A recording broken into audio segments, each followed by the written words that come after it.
चलिए प्रश्नावली का 13वां सवाल देखते हैं। प्रश्न कहता है यदि किसी समांतर श्रेणी का 11वां पद 38 है और 16वां पद 73 है तो इस श्रेणी का 31वां पद ज्ञात कीजिए। क्या हमें इसमें प्रथम पद पता है? नहीं। क्या हमें इसमें सर्वांतर पता है? नहीं। किसी श्रेणी को मतलब कितनी श्रेणियां? किसी एक ही श्रेणी की बात चल रही है यहाँ पर, किसी एक ही समांतर श्रेणी की बात हो रही है। तो मानकर चलते हैं, माना समांतर श्रेणी का प्रथम पद ए व सर्वांतर डी। इस तरह के प्रश्नों में हमें प्रथम पद और सर्वांतर पता नहीं होता है, तो हमें मानकर चलना है कि प्रथम पद ए है और सर्वांतर डी है। तब श्रेणी का nवां पद ए एन बराबर सूत्र हो जाएगा a प्लस एन माइनस 1 गुना डी।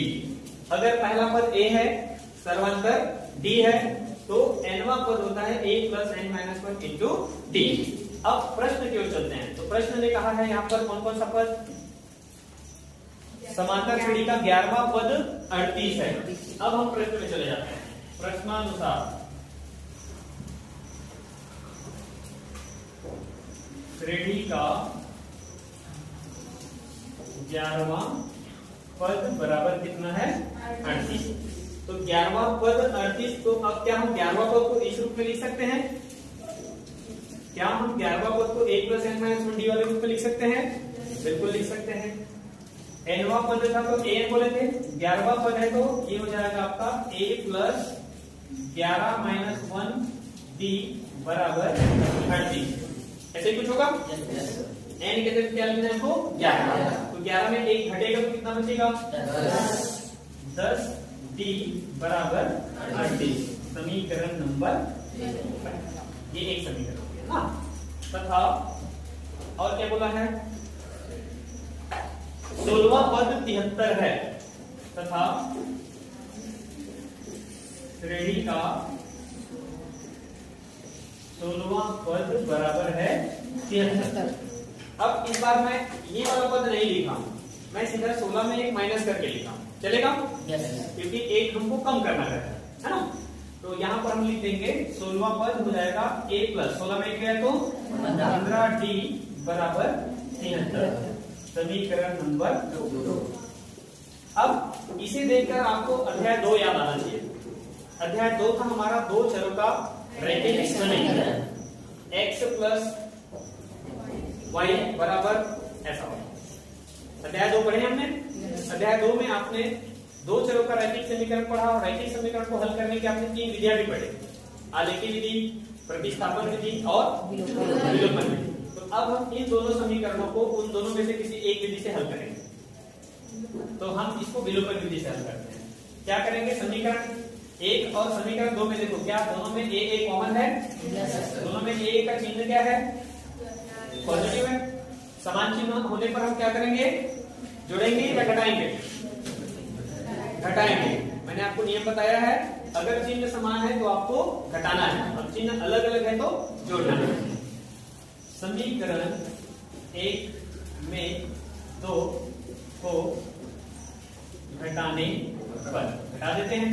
समीकरण 1 है हमारे पास a प्लस 10 डी बराबर 38, a प्लस 10 डी बराबर 38।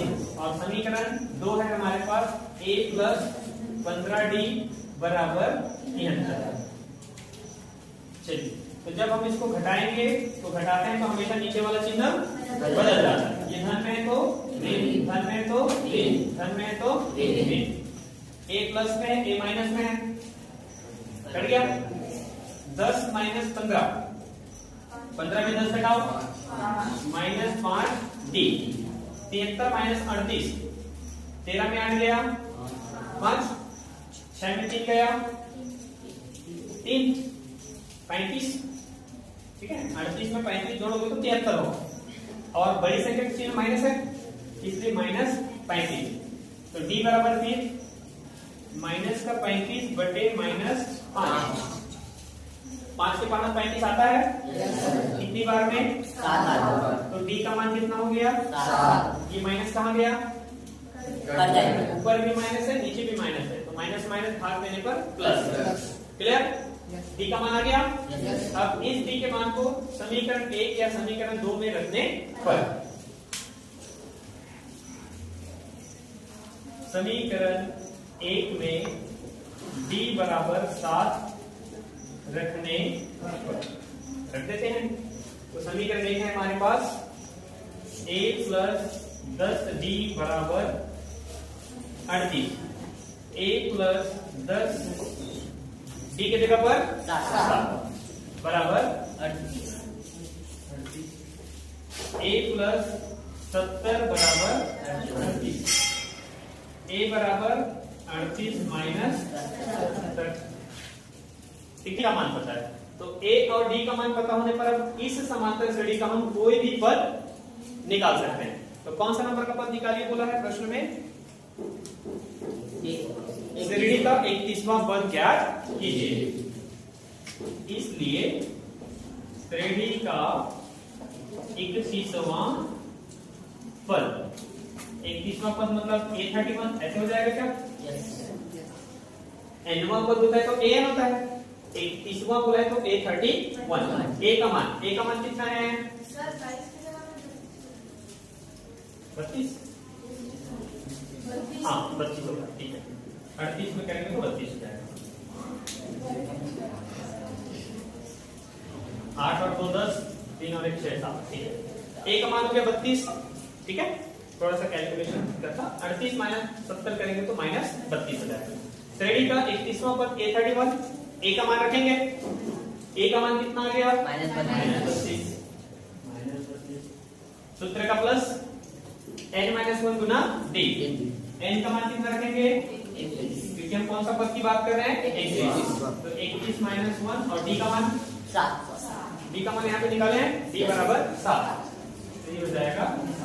हल करते हैं, माइनस 32 प्लस 21 में 1 गया 30 गुना 7, माइनस 32 प्लस 3 7 21 मतलब 210, 210 में 32 घटाओ कितना बचेगा?